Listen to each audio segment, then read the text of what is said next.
Hey people, I'm Graham, and we're talking about individuality. Individuality is discovering who you're meant to be so you can make a difference. I know, I haven't had lunch yet and I'm already eating candy. I can make decisions like this. You can too, when you're older. Don't you just hate it when someone tells you to wait until you're older? I mean, it's not like you're a baby. You're not age 0. Of course not. And you know what? You use your head. You're no dud. Why should you have to wait until later for what you want now? There's got to be a better way. Well, in today's story, we'll learn about a young man named Timothy and his mentor, Paul. Why shouldn't Timothy be able to make a difference even though he's young? Well, it turns out there's just no reason. I don't think that's spelled the same. See you when you get back.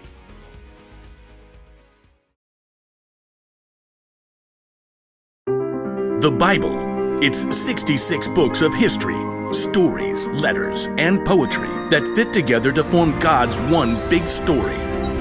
The epic adventure of how He created us and loves us so much that He made a way to rescue us. As we travel through the Bible, from Genesis to Revelation, we discover people who met God and found their lives changed forever. Now, for an amazing story, inspired by the book of 1 Timothy, chapter 4, verse 12. Timothy of Lystra must have felt like he lived in two worlds. His mother, Eunice, and his grandmother, Lois, both were Jewish and believed in the one true God. Hear, O Israel, the Lord our God, the Lord is one. Hear, O Israel, the Lord our God, the Lord is one. But Timothy's father was Greek and likely not a believer. Just work hard and be a good man, son. That's what really matters. Okay, Dad. One day, two men arrived in Lystra. Timothy may have heard them speaking in the center of town. Jesus is the Christ, the Son of the living God. You can turn to him now. One of the two men even healed a man who had never been able to walk. The crowd was amazed. The gods have come down to us in human form. Uproar engulfed the city. People even tried to offer sacrifices to the two men, Paul and Barnabas, as if they were gods. But in the middle of the chaos, a group of Jews from nearby towns where Paul and Barnabas had preached showed up and convinced everyone to attack the man with stone instead. Though the Jews dragged Paul outside the city and left him for dead, Paul got right back up. Timothy really surely heard about it.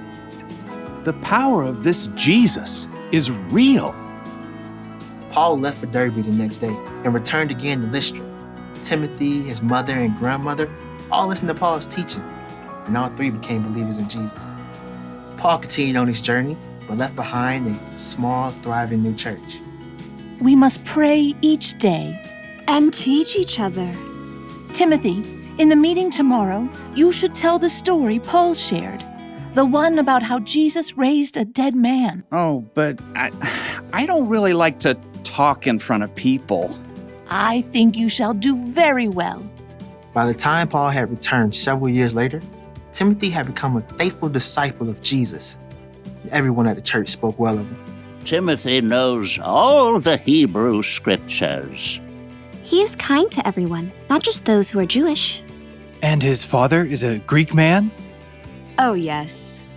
Paul was looking for someone to help encourage new churches, someone who knew God's words, someone who could speak to people from all different backgrounds. Timothy, I'd like you to travel with me and Silas and Luke. Me? Of course you. Oh, but there are others older than me with more experience. They're bold. They're better at speaking. You're the one God has chosen for this job. Wow. Well, okay. The elders of the church laid their hands on Timothy and prayed for him. God's Spirit provided Timothy with everything he would need for the work ahead. Amen. We leave tomorrow. Over the next years, Timothy traveled with Paul all around the land to help encourage believers and start new churches. While they spent time in Ephesus, Paul gave Timothy a special mission. I want you to go to the church in Corinth. On my own? You're like a son to me. I trust you completely. The church there needs to see an example of what it means to follow Christ. And, well, you're it. Timothy went to Corinth. Over the years, Timothy became Paul's right-hand man. Paul even put him in charge of the church in Ephesus. The leaders in Ephesus are so much older than I am. Will they even listen to me? Your age doesn't matter. As Timothy settled in Ephesus, Paul wrote him letters to encourage him. Don't let anyone look down on you because you're young.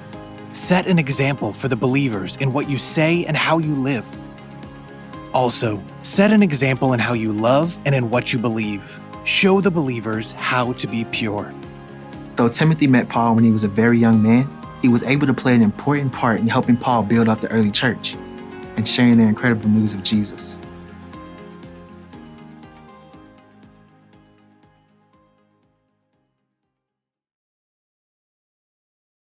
When Timothy was still a young man, the Apostle Paul wrote him a letter. In the letter, Paul wrote, "Don't let anyone look down on you because you are young. Set an example for the believers in what you say and in how you live." You know what that means? You don't have to wait until you're older to make a difference. You could be an example for other people right now by how you live your life. When a friend is feeling down, you can help them find joy. You can make peace when you see two people fighting, and you can tell them to stop. By spreading God's love to the people around you, you can actually point others to Jesus. He's a real lifesaver. So here's the one thing to remember today. You can make a difference right now. Whether you're a junior or as old as 100, you can choose to be an example and make a difference, no matter what. Now, to eat all this candy. Not really. I'm no dud either. I'll see you next time.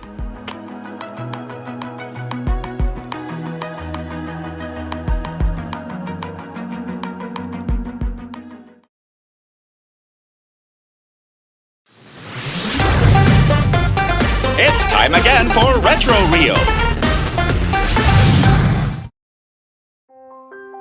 On an ordinary day inside an ordinary park, high up in an ordinary tree, sits one extraordinary bird.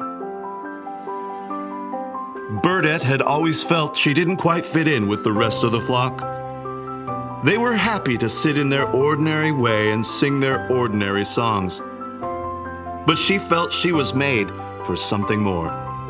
Maybe she was made to be a gymnast bird and perform high acts of acrobatic amazement, to soar through the air and perform the Tweetchenko.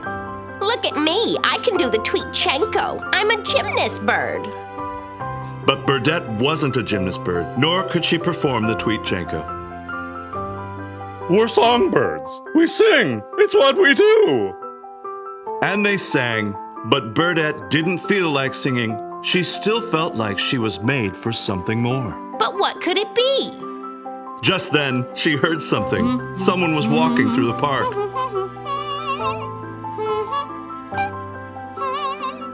I just love wearing my fancy feather hat and walking through the park. It just makes me feel fancy. Birdette saw the fancy feathers, and it gave her an exceptional idea. She flew off and caught up with the fancy lady wearing the fancy feather hat. Upon seeing the feathers up close, she realized they were even more fancy than she could ever have imagined. I figured it out. I know what I was made to be. I was made to be a fancy bird. Once she had transformed herself into a fancy bird, she flew back to her ordinary tree to show the other songbirds just how fancy she had become.